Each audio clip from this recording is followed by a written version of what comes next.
So far in this course, we've seen how to analyze normal form games, and we've seen how to model dynamic games, which are not simultaneous move games, using a game tree.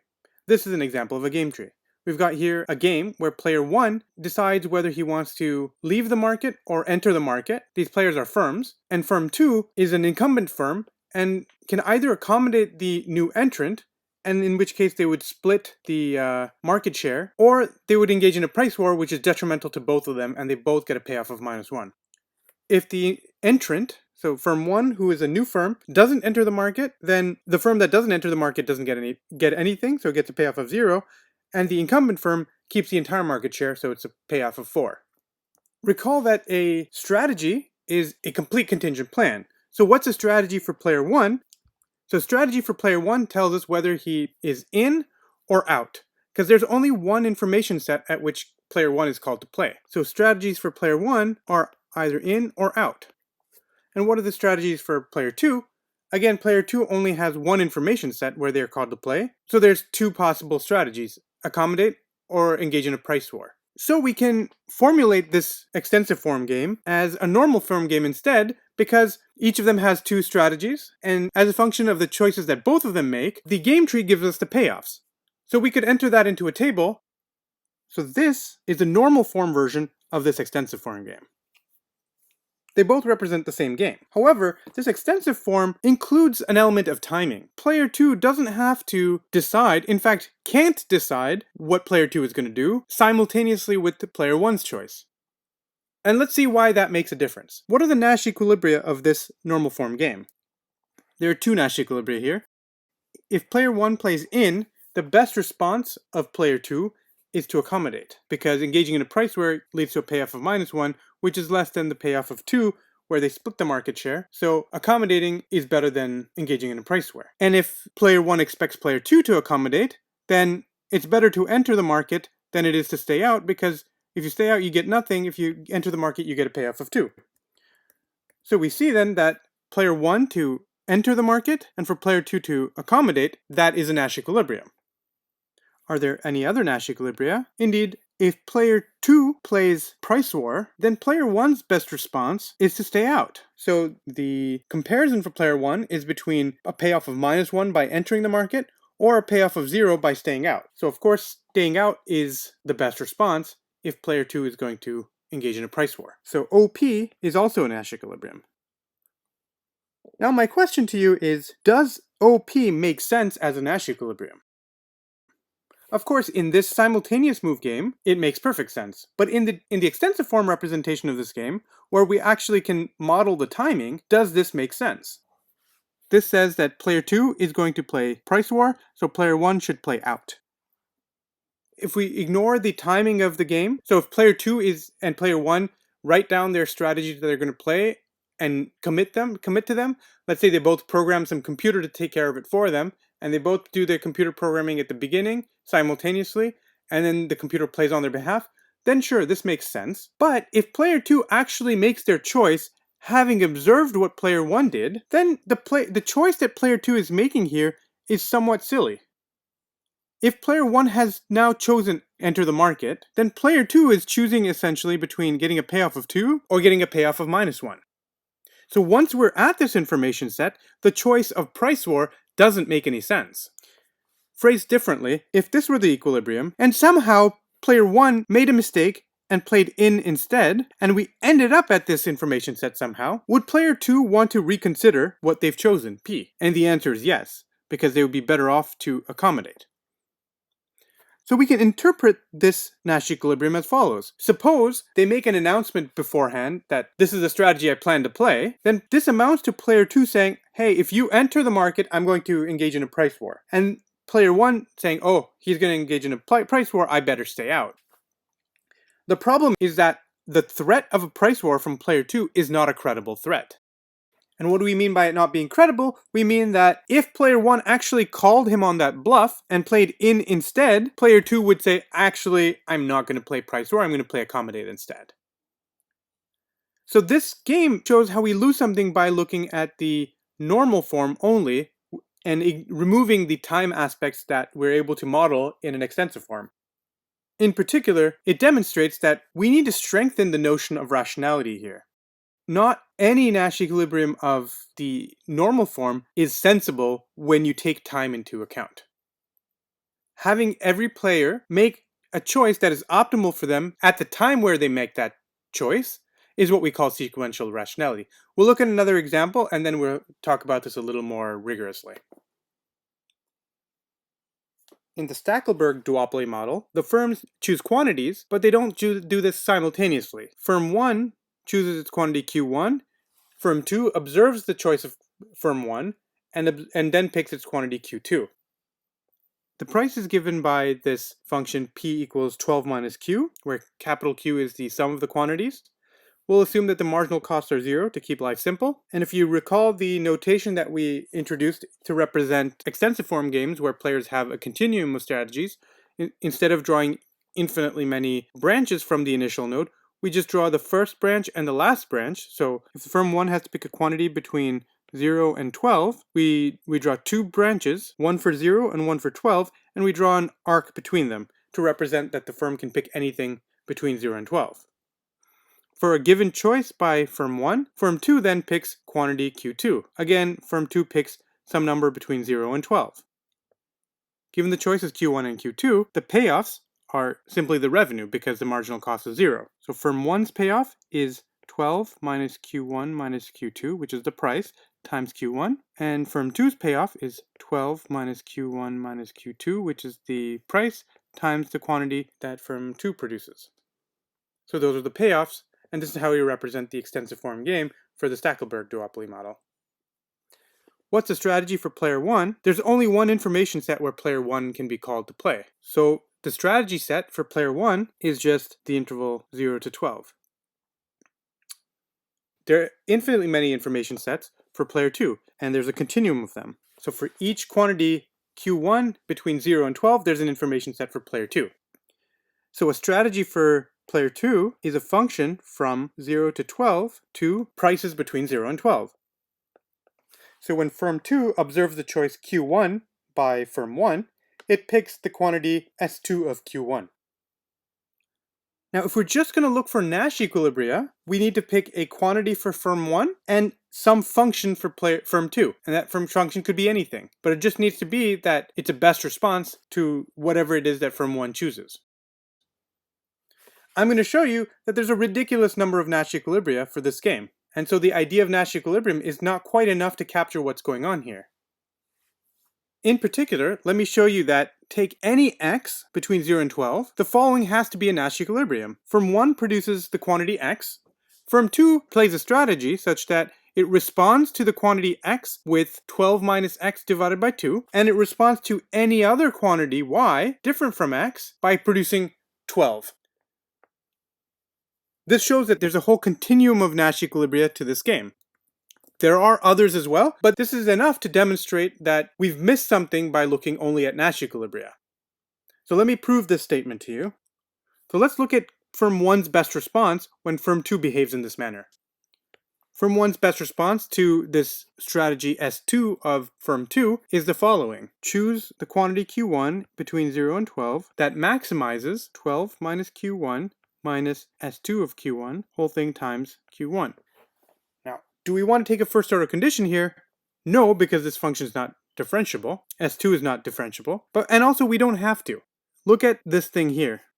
For any Q1 that's not x, S2 of Q1 equals 12. So 12 minus Q1 minus S2 of Q1 equals, this is 12, right? So we subtract 12 from 12, we get 0. So we're just left with minus Q1, i.e. the payoff for firm 1 is minus Q1 times Q1, so it's minus Q1 squared.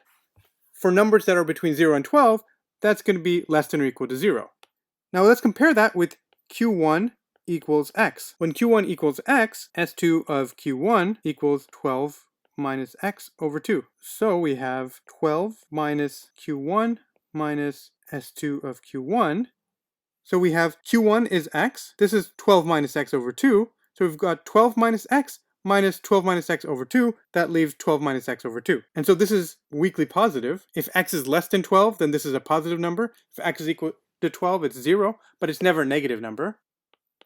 that means that the payoff is x times 12 minus x over 2, which is greater than or equal to 0. Again, if x is less than 12, then this is going to be a strictly positive number. Therefore, payoff to 1 is maximized at q1 equals x. This payoff is at least as high as this payoff. And typically, unless we have x equal 12 and q1 equals 0, this is going to be strictly higher. So the best response of player 1 to player 2, when player 2 plays the strategy S2, is indeed to play the strategy S1, which is to choose the quantity x. Now let's look at player 2's best response. If player 2 knows that player 1 is going to play x, what is the strategy that player 2 should follow? If firm 1 is going to play the strategy S1 equals x, then firm 2's strategy has to be such that S2 of x has to solve this maximization problem. So let's write down the first order condition. So we've got 12 minus x minus 2q2 equals 0. So q2 has to be equal to 12 minus x over 2. So as long as S2 of x equals 12 minus x over 2, S2 is the best response to firm 1 choosing the quantity x.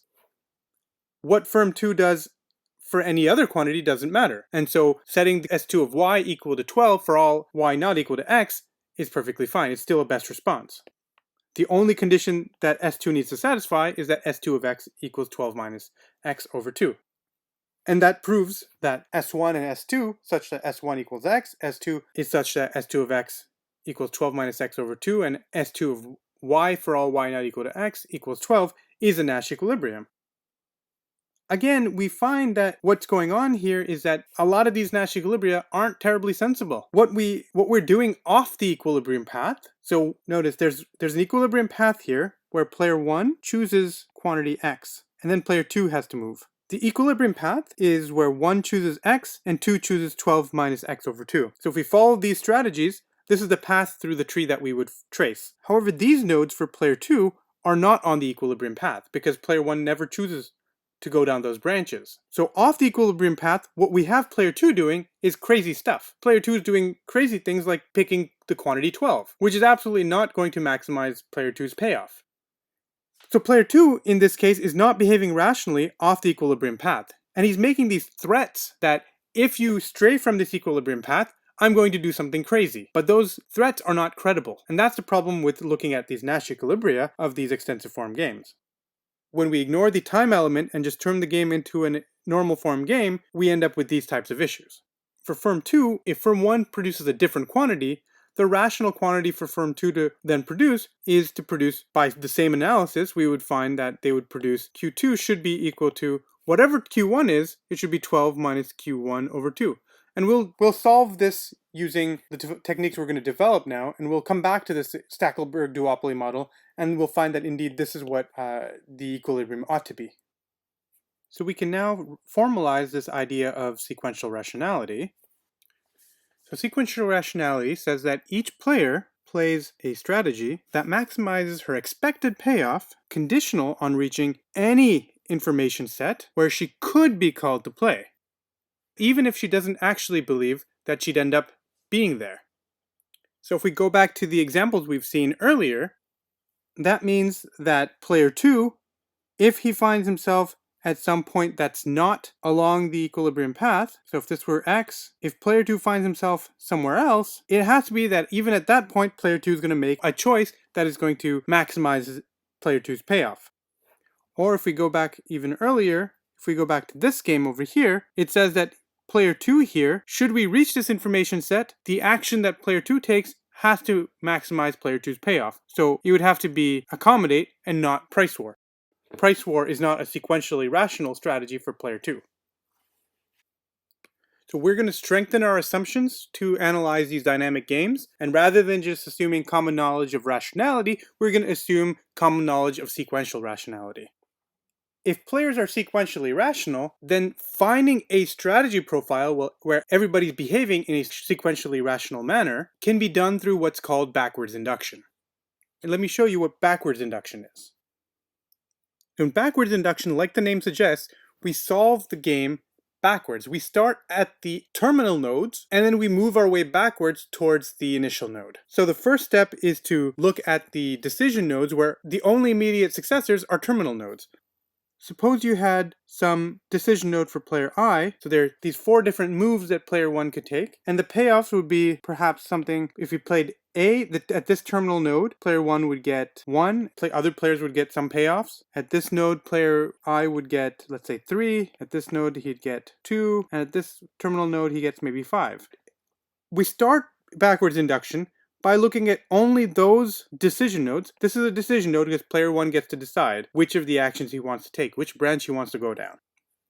The terminal nodes are associated with payoffs, and they're not decision nodes because there's no decision to be made. So we look at those decision nodes, like this one, where the only immediate successors are terminal nodes. We see here that the payoff that I would get from D is higher than the payoff he gets from playing any of the other actions. So in this case, D dominates A, B, and C, so we can rule out that a sequentially rational I, if we ended up at this information set, would be playing a strategy that involves choosing A, B, or C. The only sequentially rational choice here is to choose D. So the way backwards inductions works is to look at only these types of nodes. So we look at these types of nodes, decision nodes, where only terminal nodes are successors. We can go ahead and delete those actions or those branches from that node that are dominated, that give you a lower payoff than the branch that gives you the highest payoff for the player who's making the decision at that node. So in this case, the branches A, B, and C are dominated by the branch D because D gives a higher payoff to player I than A, B, or C did. Now this is part of a larger game. We do this for all such nodes that have only terminal nodes as successors. And once we've done that, you replace this node with this payoff. So what we do is that we take this terminal node, and after we delete this decision node, we take this dominant terminal node and replace the decision node with that terminal node and the corresponding payoffs. We've got a game tree now that is not as deep as the game tree that we started with, and so we repeat the process. And we keep doing this until there's nothing left. And that will give you a payoff that results from every player playing a sequentially rational strategy. Let's work through an example to make sure we understand this.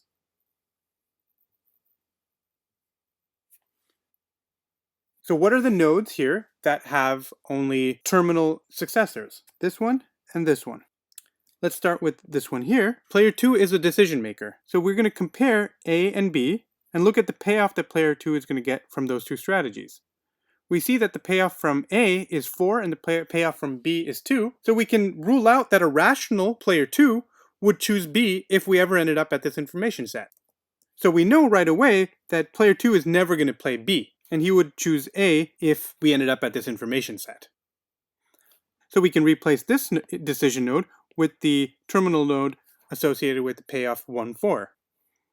Now let's look at this situation here. So we've got this information set for player 1, where he has to choose between E and F. Again, player 1 is going to compare 3 to 2. 3 is higher than 2, so E gives a higher payoff than F. So player 1 will never play F if we end up at this information set.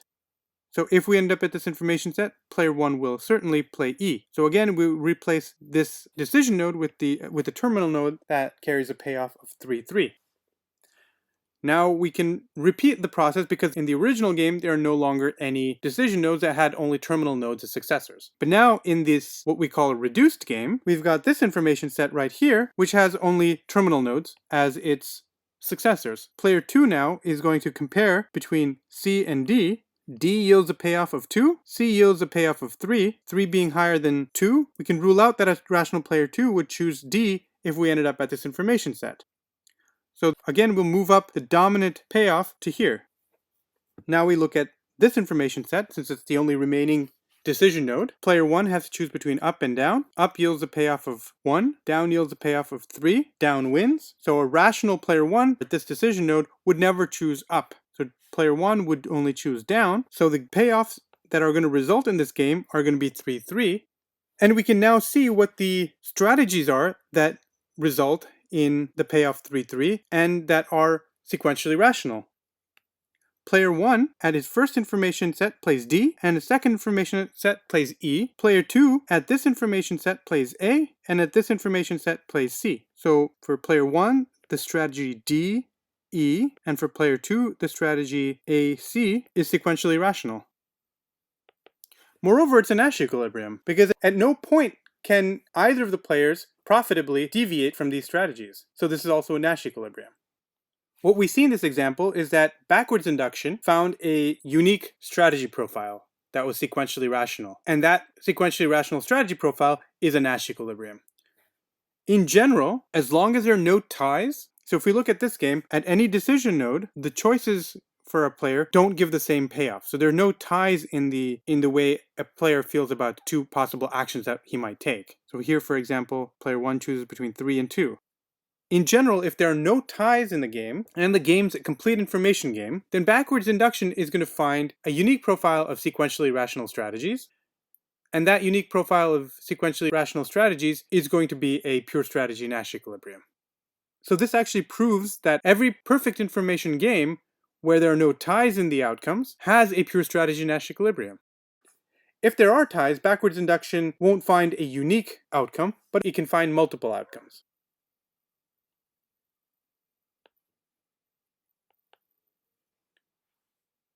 So again, backwards induction will always find a profile of sequentially rational strategies for any complete information finite game. And if there are no ties in the payoffs from the terminal nodes, then it finds a unique answer. In either case, the strategy profile that backward induction identifies is going to be a Nash equilibrium. So this actually serves as a proof that every finite complete information game has a pure strategy Nash equilibrium. Now, the Nash equilibrium that backwards induction identifies is actually somewhat special. And as we've seen in some of the games we saw earlier, a lot of the Nash equilibria don't make any sense. The players are playing strategies that aren't sequentially rational. But if you have a Nash equilibrium where the players are playing sequentially rational strategies, like the one identified by backwards induction, then we have what's called a subgame perfect Nash equilibrium. Before I can tell you what a subgame perfect Nash equilibrium is, let me just tell you what a subgame is. A subgame is a part of the tree that starts at a given decision node, such that that decision node is in an information set all by itself, and the rest of the tree after that decision node doesn't include only part of some information set. So if you chopped off this part of the tree, starting at that decision node, you wouldn't be splitting any information sets. Let's look at an example. So in this game, we've got 3 players. So let's look at what is and isn't a subgame. Let's look at the part of the tree starting at this decision node.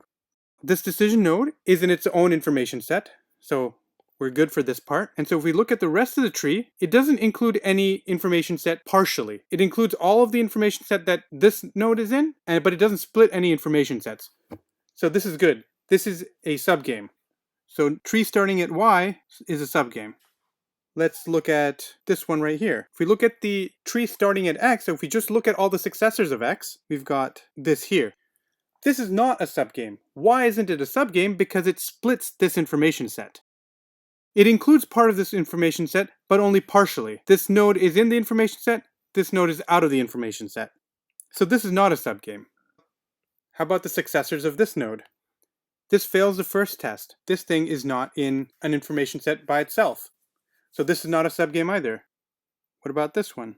If we start here, again, this information set gets split when we look at this. So this is not a subgame either. How about this subtree here? Again, for the same reason as the earlier one, if we look at the successors of this node, it splits this information set. So not a subgame. Of course, there's a trivial notion of a subgame. Every game is a subgame of itself, and that's trivially so. So we'll call this a trivial subgame. This is called a proper subgame. So a proper subgame is a subgame that doesn't include the entire game, and every game is trivially a subgame of itself, but it's not a proper subgame of itself. Think of this just like the idea of a subset and a proper subset. Now we can look at this idea of subgame perfection. This idea of subgame perfect Nash equilibrium is the workhorse of analyzing dynamic games. It's a strategy profile that induces a Nash equilibrium for every subgame. So if we played that part of the strategy for every player that applies only to the given subgame, that has to be a Nash equilibrium of that subgame. So we can go back to some of our earlier examples and see why the equilibria that we thought were kind of weird are not subgame perfect, and see that the reasonable sounding equilibria were indeed subgame perfect. So if we look at this game that we had seen earlier, and we consider the objectionable equilibrium that we thought was weird, which was OP, we'll see that that's not a subgame perfect Nash equilibrium. And why isn't it a subgame perfect Nash equilibrium? Because we can look at this subgame. In this subgame, what player 2 is doing is not rational. And that's why OP is not a subgame perfect Nash equilibrium. Whereas IA, if player 2 plays A and player 1 plays I, well, A is rational in this subgame. And then if we look at the entire game, we saw earlier that IA was indeed a Nash equilibrium. So there's only two subgames. It's the one proper subgame and then the whole game. For the proper subgame, IA gives you a Nash equilibrium. And for the game itself, IA we saw was a Nash equilibrium. Therefore, IA is a subgame perfect equilibrium. Let's do another example. In this game, there are two information sets where player 1 is called to play, and there's only one information set where player 2 is called to play. So the strategy set for player 1 involves complete contingent plans for player 1. So we need to decide what he's going to do with this information set and what he's going to do with this information set. So altogether, there are 4 different complete contingent plans that player 1 could have. They're up A, up B, down A, and down B. Down B and down A sound weird because if he plays down, then he would never be playing A or B. But remember, we need a complete contingent plan. We still need to say what he would do at every information set. Player 2 strategies just involve a choice between X and Y. Based on this, we can write this game down as a normal form. So the corresponding normal form looks like this. Now we can look at this game and it's quite easy to calculate the Nash equilibria. We just find what the best responses are. So let's go through and calculate the Nash equilibria. If player 2 plays X, the best response of player 1 is UA. If he plays Y, the best response is any of these. Now we calculate the best responses of player 2. If player 1 plays UA, these are both best responses. If player 1 plays UB, the best response is X. If player 1 plays DA, these are both best responses. If player 1 plays DB, these are both best responses. Since a Nash equilibrium is a strategy profile where both players are playing best responses to one another, we have 3 Nash equilibria. UA and X, that's UA and X. That's the first Nash equilibrium. The second Nash equilibrium is DA, DA and Y. And the third Nash equilibrium is DB and Y. So those are our Nash equilibria. Do these all make sense? Are these all subgame perfect? The first thing we need to do is look at this subgame. If we look at this subgame, player 1 makes a choice between A and B, and player 2 chooses between X and Y without knowing what player 1's choice was. That means this is equivalent to player 1 and player 2 choosing simultaneously. So we can write this subgame down as a normal form, looks like this. So for the equilibrium to be a subgame perfect equilibrium, it has to be that the strategies induced in the subgame have to be a Nash equilibrium of the subgame. So let's take DA. What did these strategies induce in this subgame? In this subgame, player 1 is playing A and player 2 is playing Y. So we have A and Y. Is that a Nash equilibrium? If player 2 is playing Y, player 1 would be better off switching to B. So this is not a Nash equilibrium. So this can't be a subgame perfect equilibrium. Similarly, if we look at this equilibrium, player 1 plays B, player 2 plays Y. Is this an equilibrium? Player 2 would be better off switching to X because it goes from 0 to 1. So this is not an equilibrium either. So this can't be a subgame perfect equilibrium. What is the Nash equilibrium of this game? The Nash equilibrium here is for player 1 to play A and player 2 to play X. Player 2 plays X, A is a best response. Player 1 plays A, both X and Y are best responses to A because player 2 gets a payoff of 4. So this is a subgame perfect equilibrium. So here we've used the idea essentially of backwards induction, even though it's not backwards induction the way I presented to you earlier. We've essentially used the concept of backwards induction to calculate a subgame perfect equilibrium.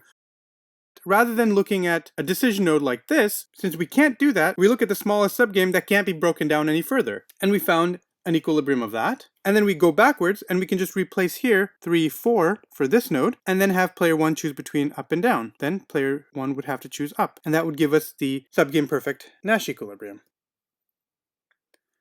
So the idea is that here, even though you can't use backwards induction the way you would for a perfect information game, because in a perfect information game, backwards induction gives you a unique strategy profile, nonetheless, even with imperfect information, you can still use a similar concept of looking at the smaller subgames towards the end of the game and moving backwards towards the initial node.